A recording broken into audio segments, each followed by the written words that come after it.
Bismillah wa salatu wa salam ala Rasulullah. Aujourd'hui, notre frère suisse converti à l'islam, il va nous parler, Inch'Allah, d'une autre miracle scientifique dans l'islam. C'est dans le hadith du prophète Mohammed, c'est lui la grâce et la paix, sallallahu alayhi wa sallam. Au nom de Dieu, le tout clément, le tout miséricordieux. Le coccyx est la ligne primitive. L'imam Muslim rapporte selon Abu Huraira que le prophète, prière et salut sur lui, dit « Tout le corps humain est anéanti par la terre excepté le coccyx. De lui l'homme fut créé et à partir de lui sera reconstitué. » La vérité scientifique. Selon l'embryologie moderne, le coccyx mentionné dans le hadith est la ligne primitive qui apparaît au moment de l'apparition de l'ébauche des organes de l'embryon et notamment l'apparition du système nerveux. Ensuite, cette ligne disparaît, laissant place à une petite trace dans le coccyx. Formation de la ligne primitive. Au 14e jour, les deux disques ectoderme et endoderme de cellules de l'embryon s'allongent jusqu'à prendre la forme d'une poire.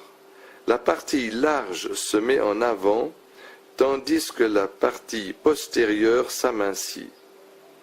Puis l'ectoderme s'active à la partie postérieure et forme ainsi la ligne primitive qui apparaîtra pour la première fois le 15e jour après la fécondation.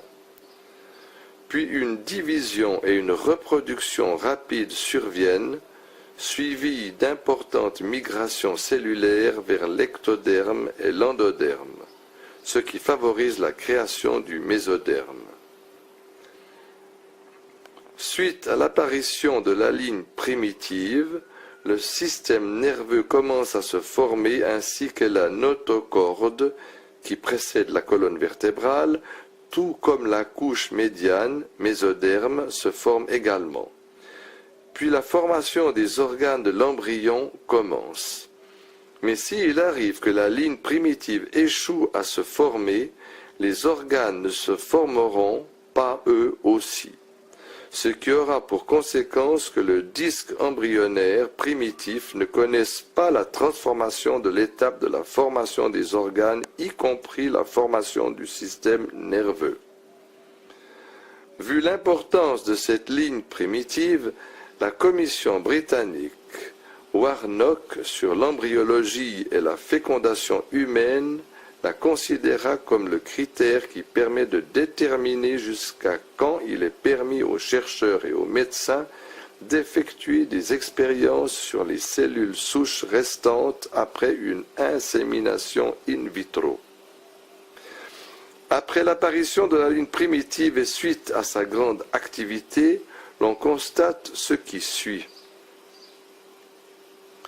Au moment de la fermeture de la gouttière neurale, la placode optique et la placode cristalline apparaissent, puis le cerveau se forme dans les 2/3 supérieurs du tube neural, tandis que la moelle épinière se forme dans le tiers inférieur restant, et ce au niveau du sommite, 4e, 5e, vu que les 4 premiers sommites feront partie de la base du crâne. 1. La couche mésodermique se forme et se condense autour de l'axe embryonnaire, favorisant ainsi la formation de la colonne vertébrale, les muscles, les ébauches des membres supérieurs et inférieurs et le système squelettique et musculaire. De même, l'appareil urinaire, l'appareil reproductif, le péritoine, les parois des poumons et les parois du cœur, les vaisseaux sanguins, le cœur et les muscles de l'appareil digestif se forment tous à partir de cette couche mésodermique. La formation de la ligne primitive est donc un signe de la possibilité de différenciation des tissus embryonnaires et de la formation des diverses couches, y compris des organes. En fait, l'organogenèse ne commence qu'après la formation de la ligne primitive, de la gouttière neurale et des somites. Ainsi, l'organogenèse se poursuit-elle du début de la 4e semaine jusqu'à la fin de la 8e semaine, de sorte que l'embryon ait tous ses appareils essentiels et ses organes au complet à la 8e semaine, abstraction faite de certains détails et de la croissance. La finalité de la ligne primitive. À peine sa mission terminée à la 4e semaine, la ligne primitive commence à s'amenuiser et reste cachée dans le coccyx de l'embryon et du nouveau-né, après quoi il disparaît complètement, laissant une trace invisible à l'œil nu. Aspect miraculeux. Les hadiths se rapportant au coccyx ont un caractère miraculeux indéniable. L'embryologie moderne démontre que l'homme se forme et croît à partir de l'ébauche du coccyx, que l'on appelle ligne primitive. C'est cette ligne qui pousse les cellules à se diviser, à se spécialiser et se distinguer. Et c'est dans son sillage qu'apparaît l'ébauche du système nerveux, gouttière neurale, tube neural, puis le système nerveux en entier, ainsi que les autres organes. Toute cette ligne primitive subit l'anéantissement, excepté une petite partie qui se confine dans le coccyx.